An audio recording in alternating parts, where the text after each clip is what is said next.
Hi friends, welcome to our YouTube channel. మనం ఈరోజు badusha recipe ఎలా చేయాలో చూద్దామండి. మనకు ముందుగా కావాల్సిన పదార్థాలు: మైదా పిండి 1 cup, baking soda 1/4 teaspoon, నెయ్యి 2 టేబుల్ స్పూన్, పెరుగు 2 టేబుల్ స్పూన్, వాటర్ తగినంత, ఆయిల్ బాదుషాలు వేయించడానికి. 1 కప్పు మైదా పిండి తీసుకొని అందులో 1/4 టీ స్పూన్ సోడా కలిపి ఫ్రెష్గా ఉన్న 2 టేబుల్ స్పూన్ పెరుగు తీసుకోవాలి. 2 టేబుల్ స్పూన్ పెరుగు తీసుకున్నాక కొంచెం నెయ్యి తీసుకొని అది వేయించినా పర్లేదు, ఇలా ముద్దగా ఉన్నా పర్లేదు.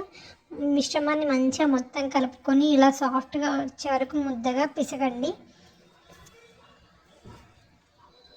ఇలా నేను వీడియోలో చూపిన విధంగా వచ్చేంతవరకు పిసికిన తర్వాత అందులో కొన్ని వాటర్ యాడ్ చేసి మనం పూరీకి చేసుకునే విధంగా చేసుకొని, మరీ ఉండలు కానీ పిండిగా లేకుండా మంచిగా సాఫ్ట్గా ఉండేంతవరకు పిసుకోండి. ఇలా నేను చూపించిన విధంగా. సో మనం ఇప్పుడు చక్కెర పానకానికి తయారు చేసే విధానం చూద్దామండి. ముందుగా ఒక బౌల్ పెట్టుకొని 1 కప్ చక్కెర యాడ్ చేసి 1.5 కప్ వాటర్ యాడ్ చేయాలి. చక్కెర పానకం అనేది మంచిగా వస్తే మనకు బాదుషా అనేది స్వీట్గా ఉంటుంది. సో ఇలా కలుపుతూ ఉండాలి. మనకు చక్కెర పానకం వచ్చే వరకు. మనకు చక్కెర పానకం ఎలా వస్తుందని తెలియడానికి ఇలా చేతిలో వేసుకొని 2 వేళ్ళ మధ్యలో ఇట్లా జిగురులా వస్తే వచ్చినట్టు, లేకపోతే వాటర్లో యాడ్ చేస్తే గడ్డలా ఉంటుంది. మనకు టేస్ట్ కానీ స్మెల్ కానీ రావాలి అంటే కొంచెం యాలకుల పొడి దంచుకొని వేయండి. స్మెల్ అయితే చాలా బాగా వస్తుంది. ఇలా మనకు చక్కెర పానకం వచ్చాక అది చల్లారినాక గడ్డలా అవ్వకూడదంటే కొద్దిగా లెమన్ జ్యూస్ యాడ్ చేయండి. ఇది పక్కన పెట్టి చల్లారేందుకు పక్కన ఉంచి ఇప్పుడు మనం మైదా పిండి చిన్న బాల్స్గా ఇలా కట్ చేసుకుందాం. కట్ చేసుకున్న తర్వాత చిన్న బాదుషా షేప్లో మధ్యలో ఒక హోల్ చేసి గుండ్రగా వచ్చే విధంగా చేసుకుందామండి.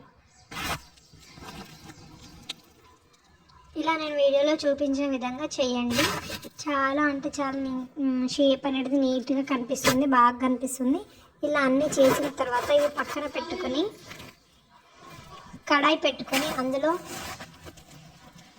తగినంత ఆయిల్ వేసి, మనం చేయడానికి తగినంత ఆయిల్ వేసి వేడేంత వరకు చూసి, వేడికినాక మనం ముందుగా చేసుకున్న బాదుషాల్ని ఒక్కొక్కటిగా వేసి డీప్ ఫ్రై చేయాలి. గోల్డెన్ కలర్లో వచ్చే వరకు లోపల పిండి ఉడికేంత వరకు ఉంచాలి.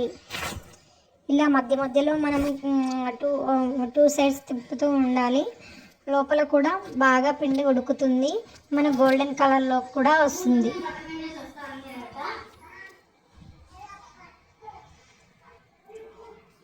చూడండి, నేను వీడియోలో చూపినట్టుగా వేయించండి. రెడ్ కలర్ వచ్చాక వీటినన్నిటినీ మనం ఇంతకుముందుకు చేసిన పాకంలో ఇలా నేను చూపించే విధంగా పానకంలో వేయండి.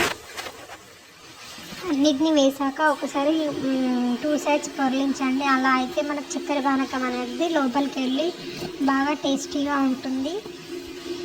ఇలా అన్నీ వేసాక ఒక ప్లేట్లోకి తీసుకొని, మీ దగ్గర బాదం కానీ పిస్తా కానీ ఉంటే దాన్ని చిన్న కట్ చేసుకొని వీటిపైన వేయండి. చూడడానికి చాలా బాగా కనిపిస్తుంది. ఇది ఆప్షనల్, మీ దగ్గర ఉంటే వేయండి, లేకపోతే లేదు. So thank you for watching our channel.